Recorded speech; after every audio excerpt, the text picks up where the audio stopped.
Hello friends, very good afternoon. कैसे हैं आप सब? होप आप सब अच्छे होंगे।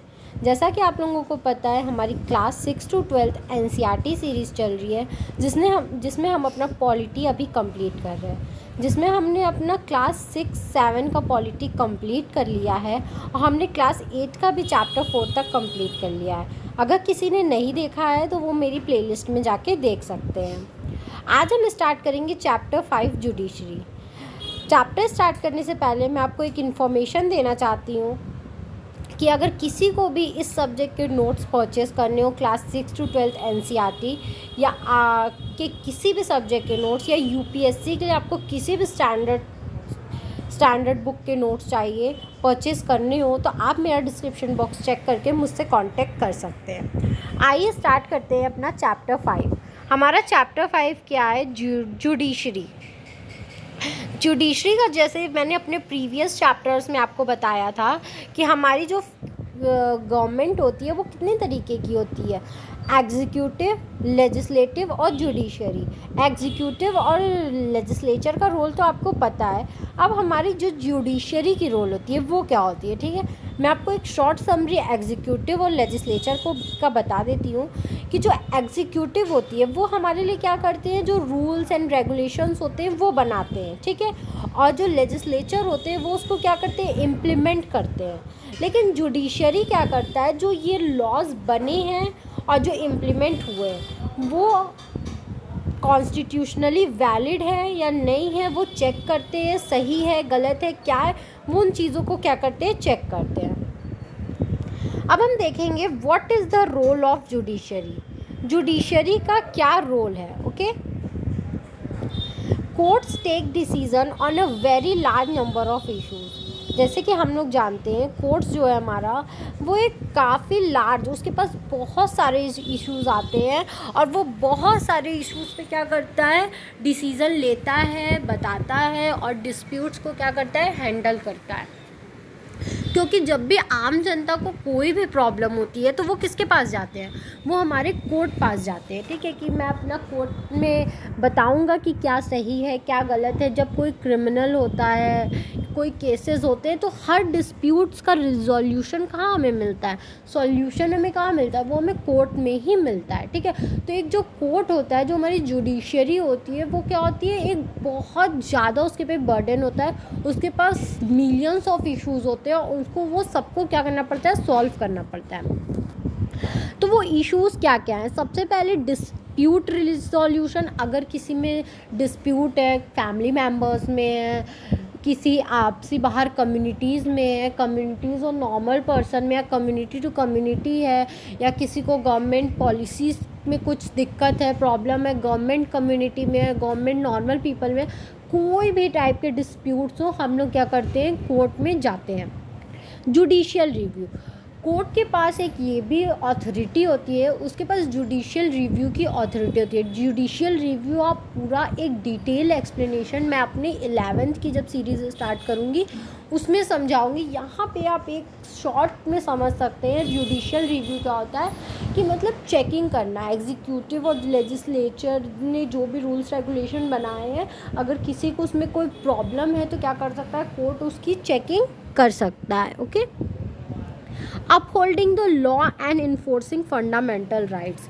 अगर कोई लॉ है तो उसको क्या कर सकता है, रोक सकता है, होल्ड कर सकता है और चेक कर सकता है कि वो फंडामेंटल राइट्स के थ्रू है या नहीं है, या फंडामेंटल राइट्स को ये इन्फोर्स कराने का भी हमारा काम कोर्ट करता है। ओके, तो मुझे लगता है ये टॉपिक आपको समझ में आया होगा। नेक्स्ट टॉपिक है हमारा, अब हम नेक्स्ट टॉपिक पढ़ेंगे, what is an independent judiciary. एक इंडिपेंडेंट जुडिशरी क्या होता है, ठीक है?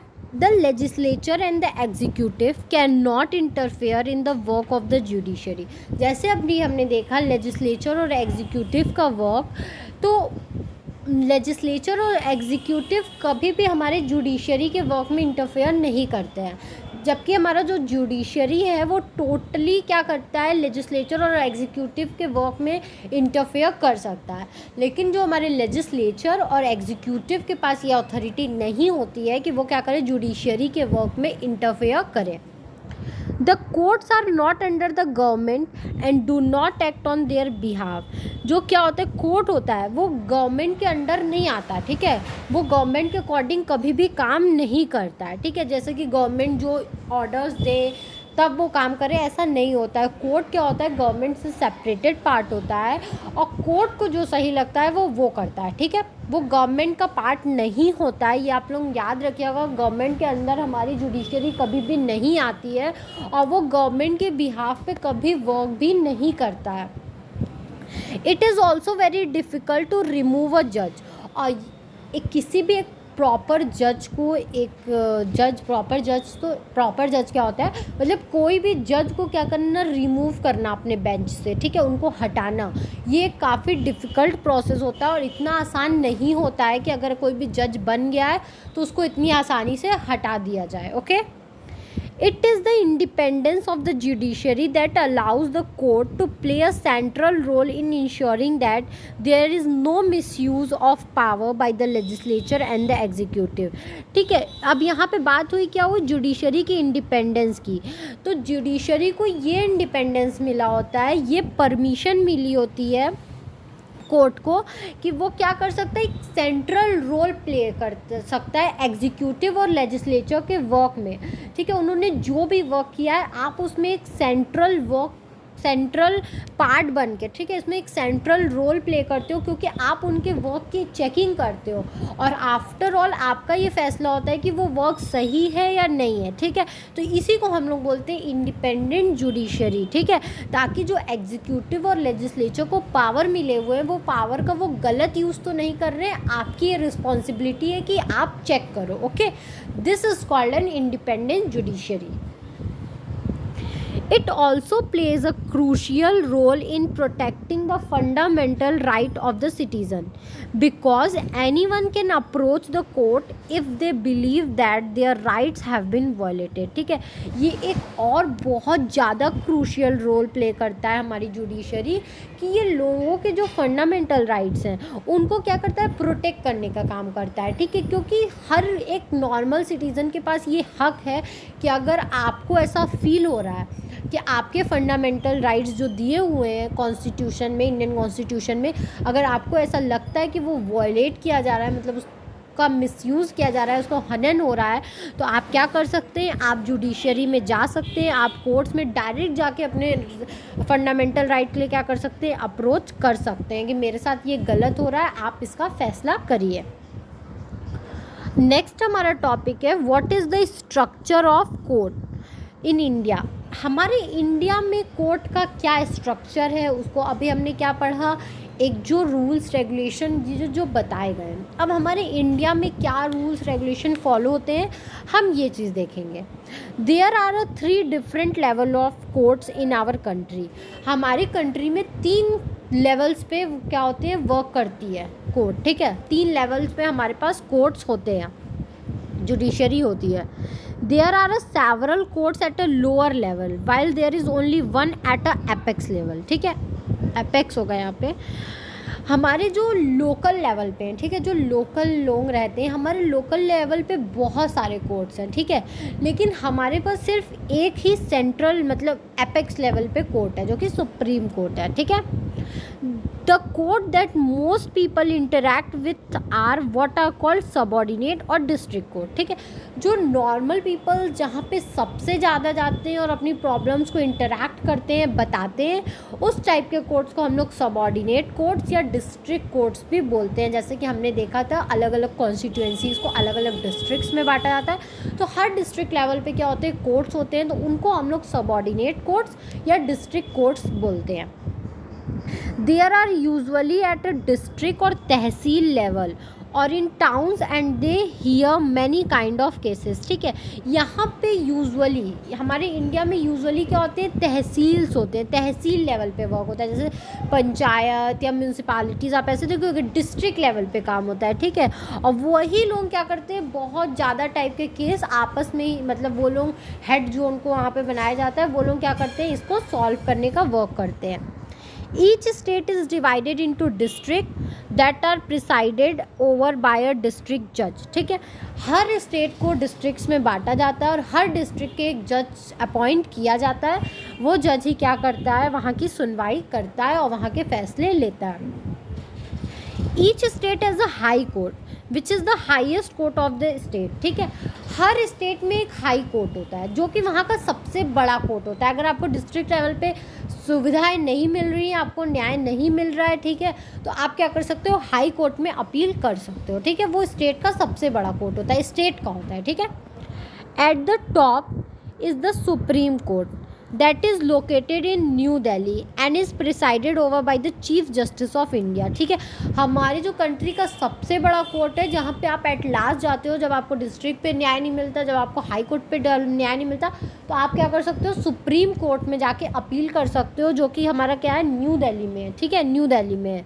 और इसको कौन हेड करता है, जो हमारे चीफ जस्टिस ऑफ इंडिया होते हैं.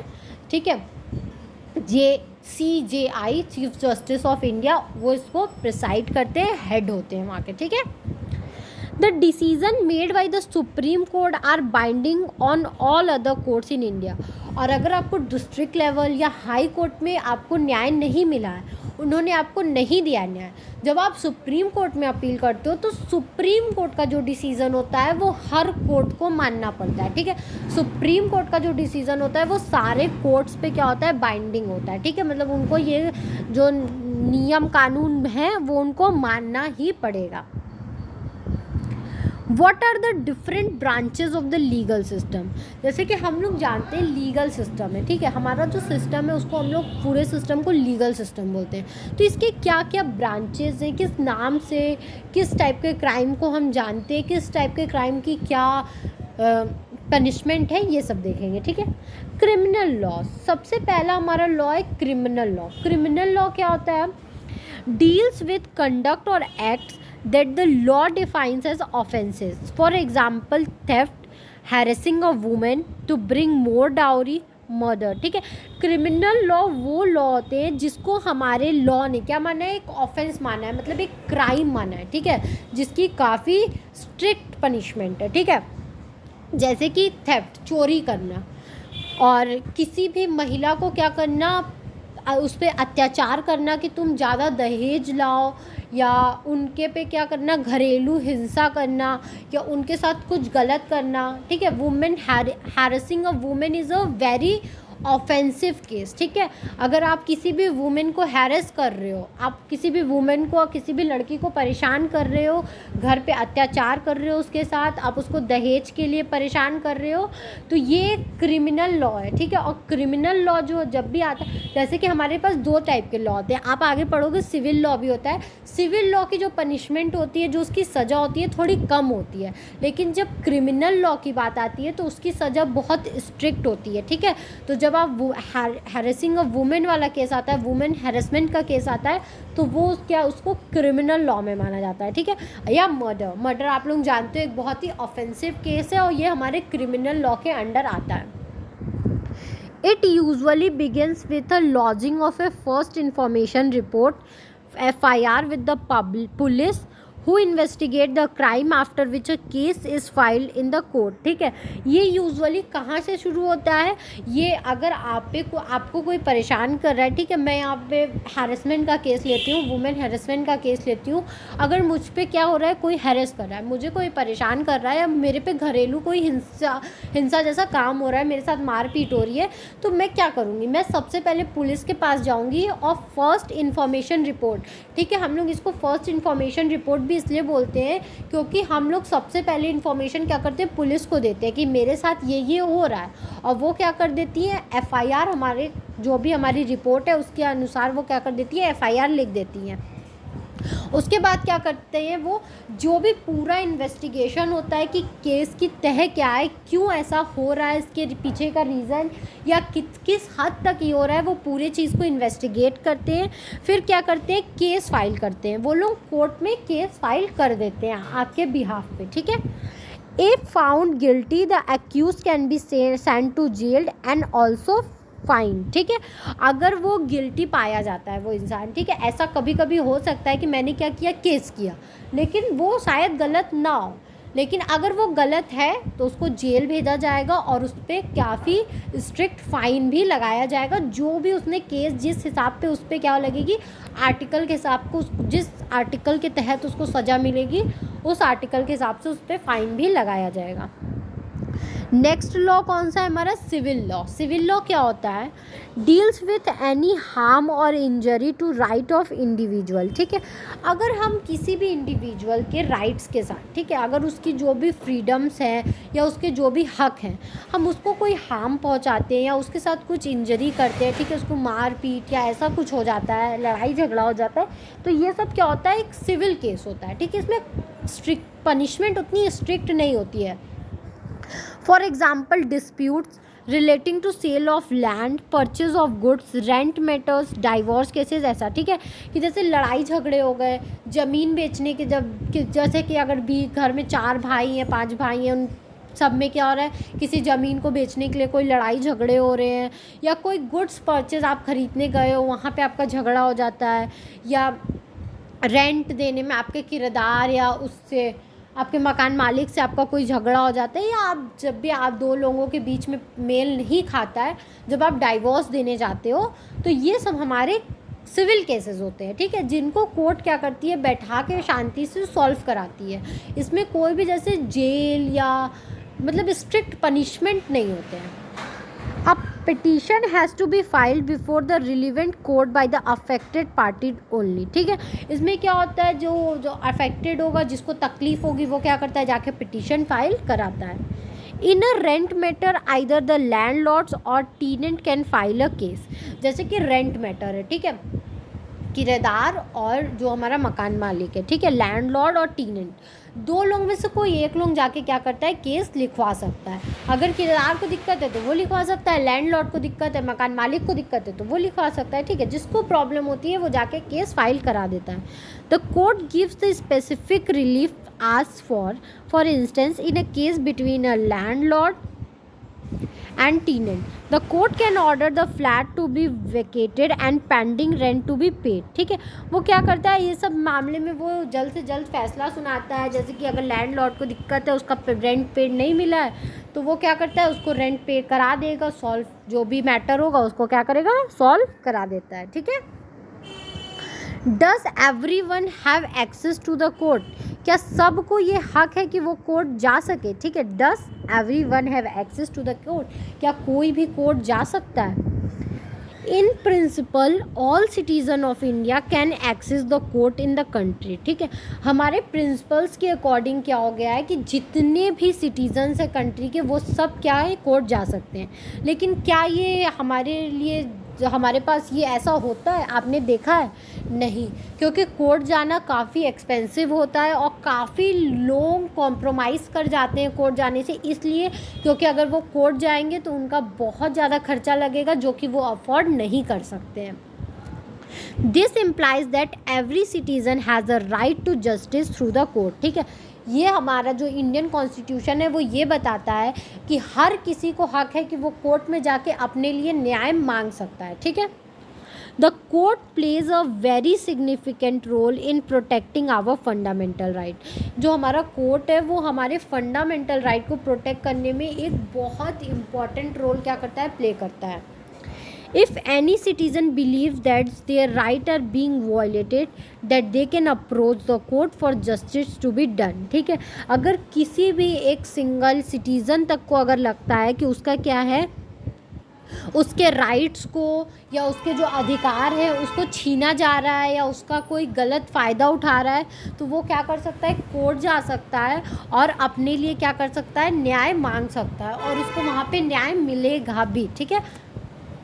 While the court are available for all, in reality access to court has always been difficult for a vast majority of the poor in India, ठीक है। जैसे कि हमारे अवेलेबल है कोर्ट, सबके लिए अवेलेबल है, लेकिन जब हम रियलिटी की एक बात करते हैं तो सच में सबके लिए कोर्ट जाना पॉसिबल नहीं होता है, ठीक है।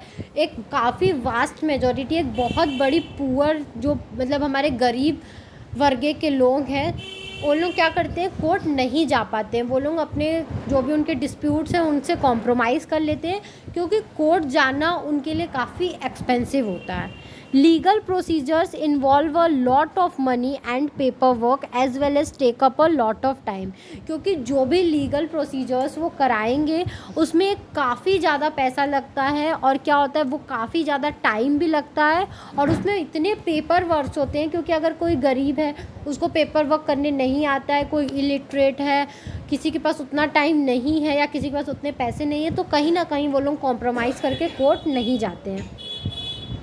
For a poor person who cannot read and whose family depends on a daily wage, the idea of going to court to get justice often seems remote। ठीक है, जो एक पुअर पर्सन है जो कि लिख पढ़ नहीं सकता, या जिसके डेली वेज जो 200-300 रुपये का रोज़ कमाता है और उसका घर चलता है, तो उनके लिए ये आइडिया कोर्ट का बिल्कुल भी वर्क नहीं करता है, क्योंकि उनको कभी भी न्याय नहीं मिल पाता है कोर्ट के ज़रिए। ठीक है, क्योंकि कोर्ट जाना उनके बस की बात नहीं होती है, वो कोर्ट नहीं जा पाते हैं क्योंकि वो उस चीज़ को अफोर्ड नहीं कर सकते हैं। तो आई होप आपको ये चैप्टर समझ में आया होगा। अगर फिर भी कहीं भी कोई भी प्रॉब्लम हो तो आप मुझे कमेंट सेक्शन में कमेंट करके पूछ सकते हैं। Thank you very much for watching my video, and please please please like, subscribe and share my channel. और क्लास 6 to 12 किसी को भी NCERT एक्सप्लेनेशन के नोट्स परचेज़ करने हो तो वो डिस्क्रिप्शन बॉक्स मेरा चेक करके मुझसे कांटेक्ट कर सकता है। और अगर किसी को भी स्टैंडर्ड बुक्स UPSC के लिए नोट्स, हैंड रिटन नोट्स चाहिए तो वो भी मेरा डिस्क्रिप्शन बॉक्स चेक कर सकता है। Thank you very much.